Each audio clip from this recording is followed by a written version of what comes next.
G'day everyone. This is Country Outdoors Podcast, and we're here with a very special friend of ours, Mr. Bobby Mead.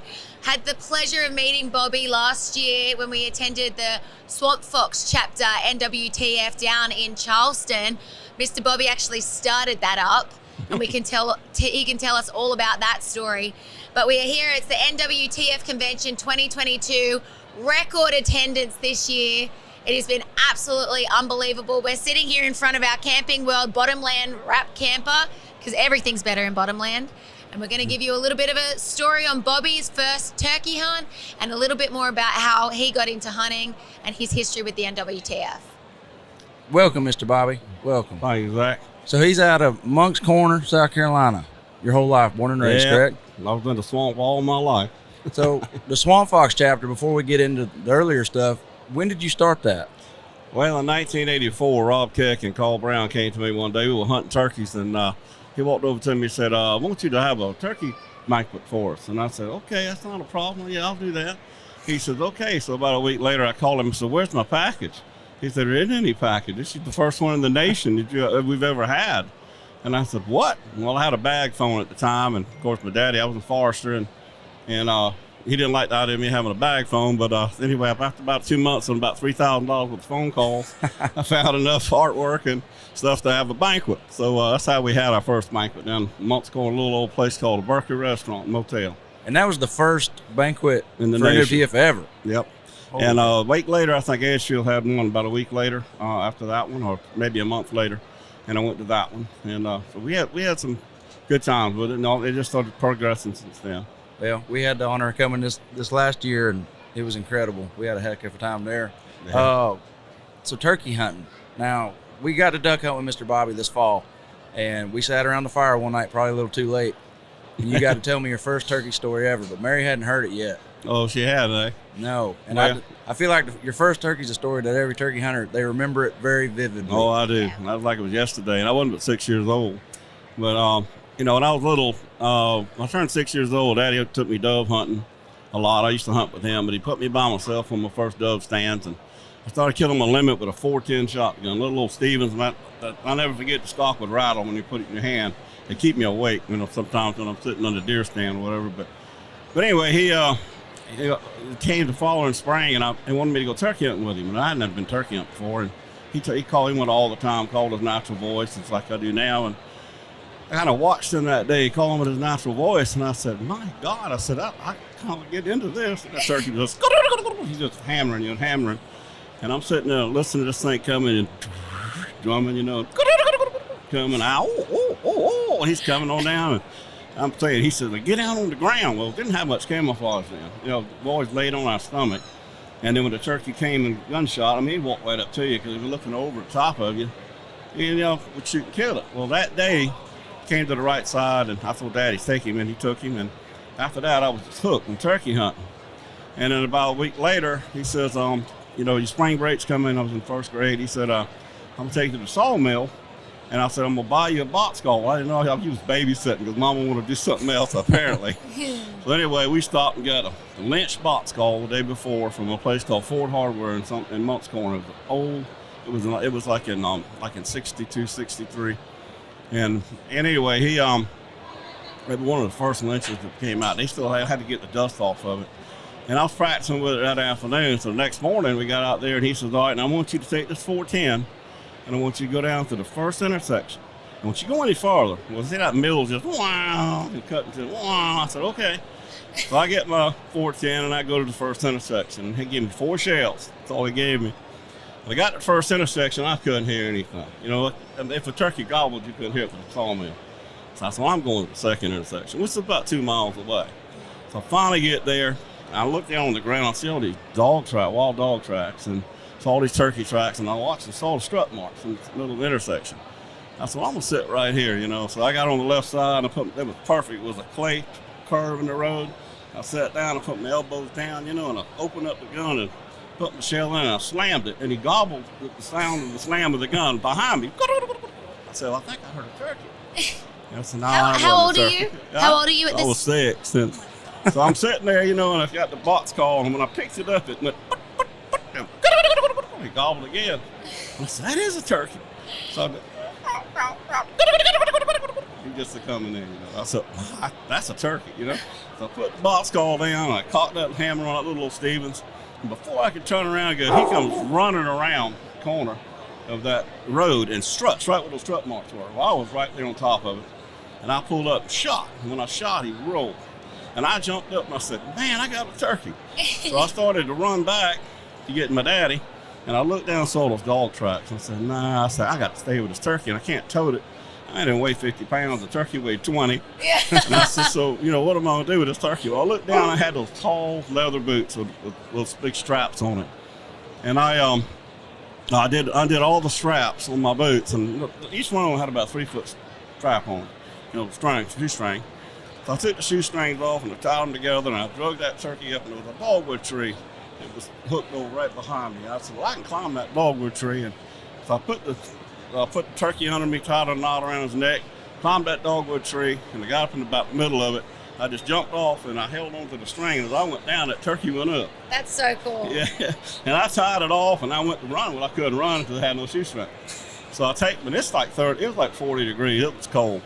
So I threw my shoes off. Then I had the socks on. They were getting wet. So I took my socks off and I'm running. I ran, I felt like I was an Olympic star. I went all the way back to that sawmill, and I got there, my daddy was checking, and we used to cut a lot of cross ties for the railroad, and we shipped them to New York. And this guy was standing there like Barney Fife. He was standing there with my daddy checking off these cross ties. And I ran past that guy and I haven't seen him before. And I said, how you doing? I said, Daddy, I got a turkey, He says, you got a what? I said, I got a turkey. I got my first turkey right down there. And the man said, that's good, son. He said, we would be working right. I got to catch an airplane. He says, you don't understand. This boy just killed a turkey. He says, come on, let's go look at this turkey.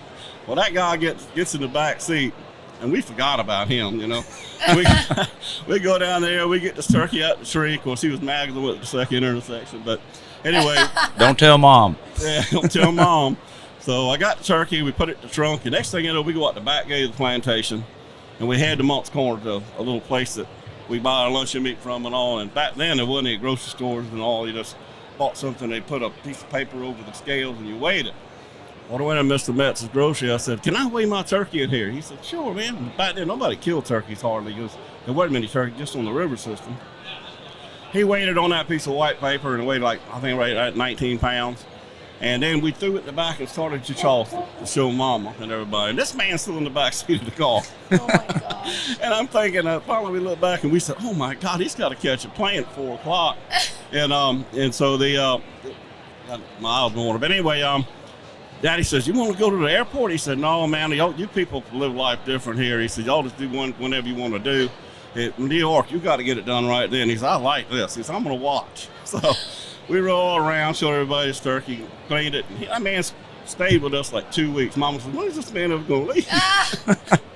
And we went out hunting together and all, but we had a good time, and it was a time I'll never forget, I can tell you that. I bet your daddy was so proud, though, especially like when he gets down there and he sees that you've not only shot the bird, but you've hung it up in the tree. Right. He asked me, he said, where are your shoes? That's the first thing he asked me. I just bought a brand new pair of boots, and I said, I think they're down that road somewhere. I had to kick them off. So we found them, got my socks and everything, went on back home. But we had a great time, and ever since then I've learned how to natural call in my voice, and like he did, and it just made turkey up so much easier. Because I still use diaphragms and fake calls, and I was in competition. When I was in college, I had a perfect idea. I played golf, got scholarship golf about college, and I was right there near the plantation where I could hunt turkeys. I was dating a girl and at college Charleston, so I was in heaven, right there. And so I started getting in competition calling. Started making my own calls. Me and Dick Kirby, competition with Dick Kirby and Ben Lee, and we go all over the place calling. Of course, I didn't have a job then. I was in college, but when I got out of college, I was rudely awakened by it. It's time, to go to work. Yeah. So, I had a good time with it. Yeah. So did that man from New York City wind up being a turkey hunter? No, he didn't, but he ended up getting a job there in Moncks Corner, another sawmill, and he lived there until he retired. And, he was like, Barney had a little bow tie on. He was just like, I could see him like I was yesterday. We had a good time with him. And Mary, that's a 6-year-old that did that. Yep. You go find a 6-year-old in here right now that could do that. Yep. Well, I started like when I was 4 with 410, and I started with a BB gun. He put me a scope on a BB gun, and I was shooting birds with a BB gun with a scope on it. And then one day he said, I'm gonna let you shoot this 222 rifle. And I said, okay. And climbed up on the tree stand, and before he did, he let me shoot a paper plate, big old white paper plate, and I shot it, and he said, oh, I think you're ready. So went down there, got in the tree stand, and I killed my first buck with that 222 rifle. So I aimed right for the neck because I had that little white spot. I thought, well, I figured that was like a paper plate. Well, that's what I was aiming at, but we had a good time with it. So who got your dad into hunting? What's that? Who got your dad into hunting? Well, granddaddy hunted some. My daddy started really hunting a lot. When he came out of Savannah, and then they started buying plantations, cutting poles, and then they'd sell it and buy another plant. Back then, you bought land and cut timber and sold it. You didn't plant it like you do now.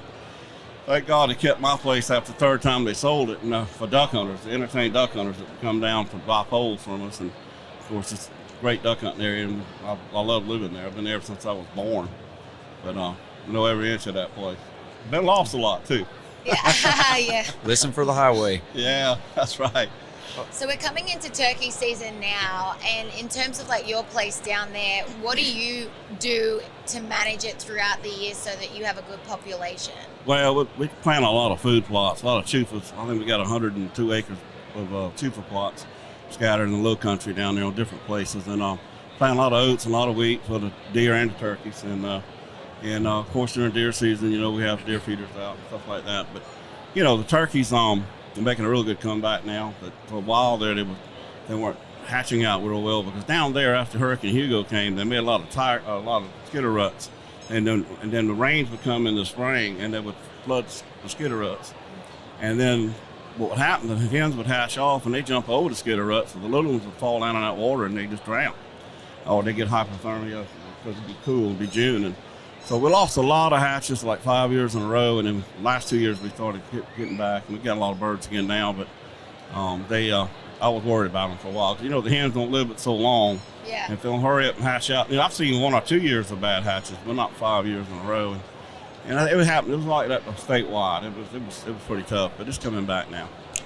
That's good. Yesterday we were talking with Fred Bird from the NWTF, and one of the topics we covered with him was kind of the stages you go through as a turkey hunter. When you're a new hunter, it's all about you. You want to kill turkeys. Right. And then as you get older, you'd rather watch somebody else kill one. Exactly. And that got into taking kids and taking new people, getting new people into the sport. It didn't take me long to figure out that you like getting kids into the sport. Yeah, we do. We have what we call a youth hunt every year. We sell a couple at our banquet, and we give a couple away. And last year we took 11 kids. Well, every year we've done this the last 25 years. They've all gotten a shot, or at least killed or had a shot. And last year, all 11 of them killed on opening morning. So they all had a great time. And, it's just when you see those kids out there shooting like that, and especially they've never been, and just to let them watch you when you're calling and hitting the diaphragms and you're gobbling and the birds are coming in, strutting and drumming, and I let them shoot practice the day before. And I do a little bit of that day before so they won't get so nervous. But that gun barrel still starts doing this, They don't know what's going on. They're shaking. They said, what is that? I said, it's called Gobbler Fever. He said, did I catch that? I said, yeah, you got it. So they have, it's a fun time watching. Yeah. You started doing that 25 years ago. How many of those kids that from back then do you run into now? Oh, there's still a lot of them hunt for me. A lot of them guide for me now. Oh, that's awesome. Yeah, so it's good. They all of them have grown up, and they're good turkey hunters. But you got to start off young, and I've had people I've taken hunting for the first time, and they were 25, 30 years old, and they turn out to be great turkey hunters later on. I mean, they don't even know what. They stopped by a gun on the way to buy my hunt at the auction, and he stopped and said, "You put this gun together." I said, "I put the gun together for him," and I said, "Look here, I'm gonna tote the shells. You can tote the gun, until we get in there." Yeah. Was that a gas-operated shotgun, that old boy? Yeah, I was one of them. Yeah. He was sitting down by me, and the turkey was coming in, and I said, "Hey, man, what kind of gun is that?" He said, "Man, it's a brand new 1100. I got it at Walmart yesterday. It's gas-operated." I said, "It is." He said, "Yeah." And the turkey's getting close, and he's gobbling, coming in, and drumming. And I said, "Well, did you put gas in it?" He goes, "Huh?" He said, "Did you put gas in it?" He said, "Oh, my God, I didn't think about that." I said, "Well, it's probably good for one shot because at the factory, they always sample it. Just don't miss." When I had that bird gobbling, I was crowing, he was gobbling coming in. He goes, and his barrel was doing this. He's quit. And finally, most people do this. They'll pull back on the trigger and pull up on the gun barrel and shoot over. Yeah. And that's what he did. And he shot 3 feet over, and the turkey flew up and lit around. I said, shoot him again. He says, I'm out of gas. And so later on that day, I took him. He killed one. And, of course, he drug it all over Edgefield. And, Rob Kett called me and said, Bobby, what did you do to this guy? I said, what do you mean? He says, this man's calling on all of it. Williams tapes, everybody's tapes. And I said, but I just took him turkey hunting. But he turned out to be a good turkey hunter. That's awesome. He's a great guy. Well, it's very refreshing, I think, to be back here at the NWTF convention after it not being on for a year. And I've heard that there's record attendance this year. I think there's a really good buzz in the room. Right. Everyone's excited. I love this show so much because you just run into so many friends. Oh, yeah. Feels like family. I'm sure for you walking around, I mean, oh, yeah. you're a bit of a legend in the turkey hunting community, so I'm sure you're just bumping into people left, right, and center. But I like, walking out there under the glass structure out there, and while you're walking, you're like you in the woods, Yeah. Everybody's trying their new calls out, and it's something. It's pretty good. It's the perfect lead into spring. Yeah, sure it is. For sure.